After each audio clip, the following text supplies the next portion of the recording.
Quand j'entends Quand j'ai vécu mon expérience, ces mots résonnent dans la voix de Jessie Sawyer, marquant le début d'un récit d'une intensité rare. Jessie, autrefois fervente athée et ingénieure déterminée, ne croyait en rien de spirituel ni en Dieu. Elle considérait toutes ces idées comme des inanités. Mais un jour, alors qu'elle travaillait sur une nacelle pour installer des lignes électriques, son existence bascula de manière irréversible. Elle se souvenait de ce moment précis. Elle était perchée sur une nacelle d'un camion grue, surmontée de câbles et de hauteurs vertigineuses. Pressée par le temps et la nécessité de respecter des délais, elle décida de rester en hauteur pour gagner en efficacité, tout en demandant à son partenaire de faire attention aux arbres environnants. Celui-ci, préoccupé par le risque d'électrocution, regardait en haut, un peu distrait. Soudain, un incident se produisit. Son partenaire heurta un arbre, ce qui fit vaciller la nacelle. Jessie perdit l'équilibre, heurta la nacelle et le choc fut brutal. Elle se sentit s'écraser contre la structure, brisant toutes ses côtes du côté droit. La douleur fut immédiate et intense. Transportée en urgence à l'hôpital, Jessie se retrouva face à des complications liées à ses côtes cassées qui ne guérissaient pas correctement. Un jour, assise dans la salle d'attente des urgences, le cœur serré par l'angoisse et la douleur, elle entendit une infirmière lui proposer d'appuyer sur un bouton d'appel. Jessie, habituée à la dureté de la vie dans le South Bronx et convaincue qu'elle devait rester forte, hésita. Elle se dit qu'elle pourrait gérer seule la situation, même si la souffrance devenait insupportable. Pendant environ 45 minutes, elle resta assise, luttant pour respirer et repoussant l'idée de demander de l'aide. Finalement, ses forces la trahirent et elle appuya sur le bouton. Une infirmière intervint, appuya sur le bouton bleu froid et la tension dans la pièce monta d'un cran. À cet instant précis, Jessie sentit une vague d'émotions l'envahir. Elle se trouvait au bord de la mort.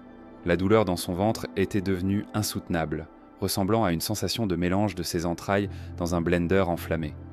Elle comprit alors que son expérience allait prendre une tournure hors du commun.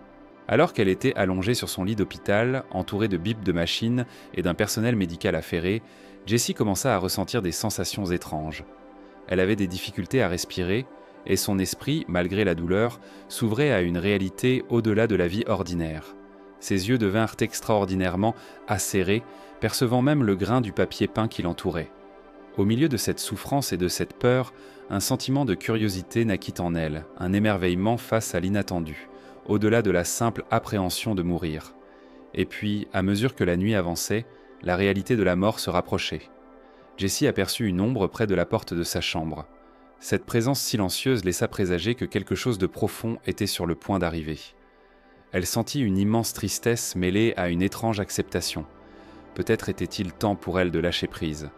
Après tout, elle avait mené une vie difficile, et peut-être que la mort n'était pas la fin, mais le début d'une transition. L'ombre s'approcha doucement, et dans un geste qui changea le cours de son expérience, elle sentit quelque chose toucher son pied. Ce contact, aussi subtil soit-il, apporta à Jessie un soulagement indescriptible.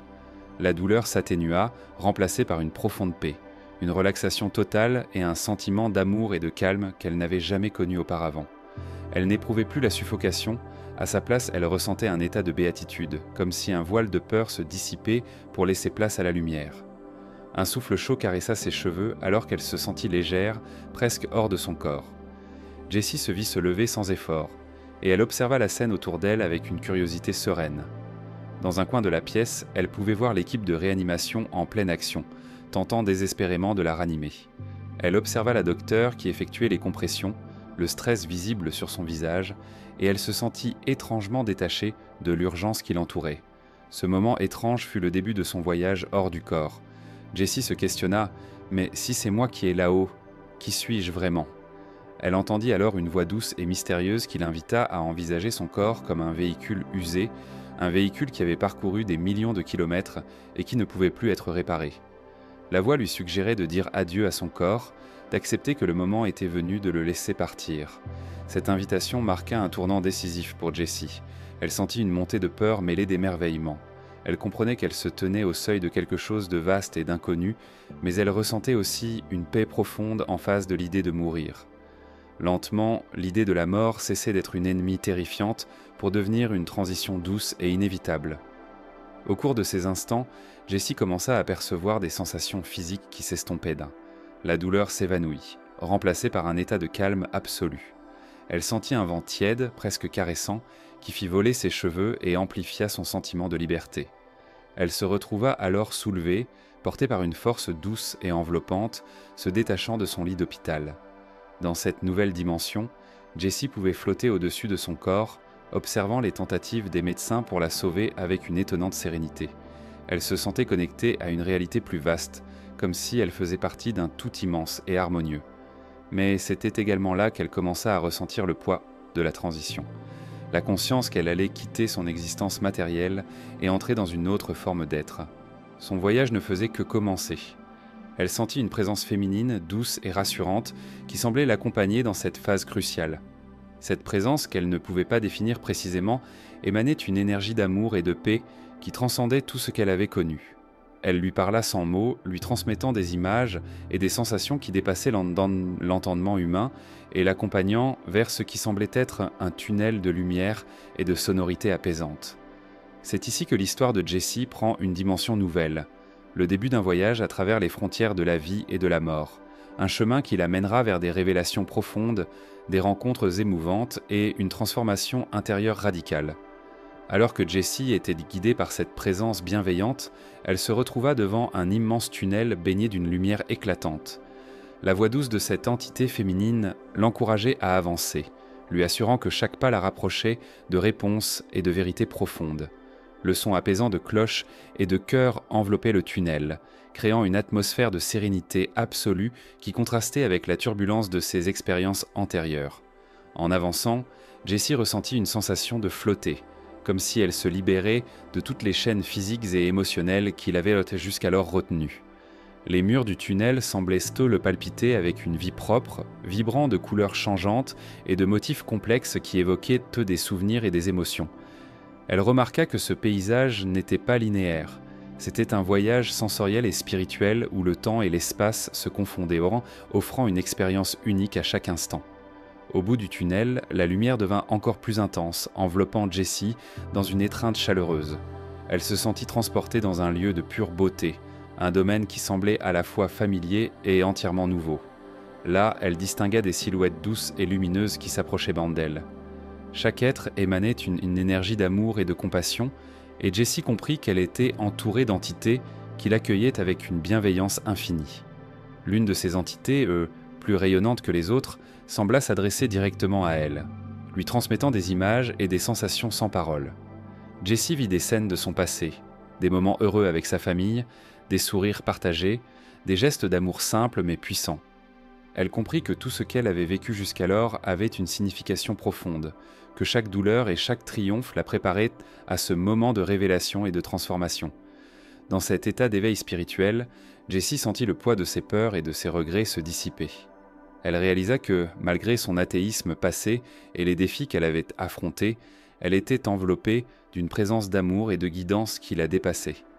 Cette prise de conscience lui apporta une paix inébranlable, un sentiment d'acceptation totale de soi et de l'univers. Guidée par ces êtres lumineux, Jessie se vit voyager à travers des paysages d'une beauté indescriptible. Elle survola des montagnes majestueuses, des rivières scintillantes et des forêts luxuriantes, ressentant une connexion profonde avec la nature et avec toutes les formes de vie. Chaque scène éveillait en elle un émerveillement enfantin, une gratitude pour la simple existence de ces merveilles. Pendant ce voyage, des fragments de sa vie passée lui revenaient en mémoire. Elle revit des instants de bonheur simple, un éclat de rire partagé avec son frère, la douceur d'un baiser échangé avec un être cher, la chaleur d'une étreinte, et ses souvenirs la réconfortaient, lui rappelant que même face à l'infini, ce sont ces moments de connexion humaine qui donnent un sens à la vie. Au-delà de la beauté du paysage, Jessie sentit une mission se dessiner devant elle. Les entités lumineuses lui communiquèrent, à travers des impressions et des sensations subtiles, qu'elle avait un rôle à jouer à son retour. Elle n'était pas destinée à rester éternellement dans ce royaume de lumière.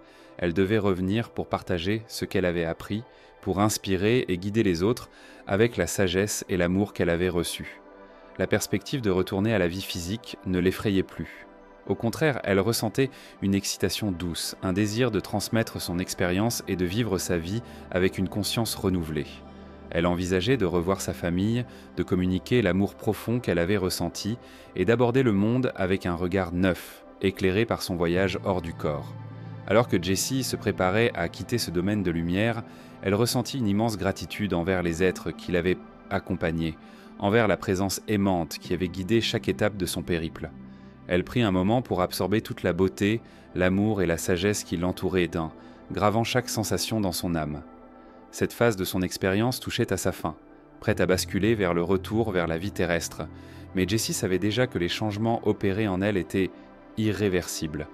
Le voyage à travers la lumière, le tunnel et la rencontre avec des êtres d'amour avaient transformé sa perception de la mort, de la vie et de l'existence elle-même.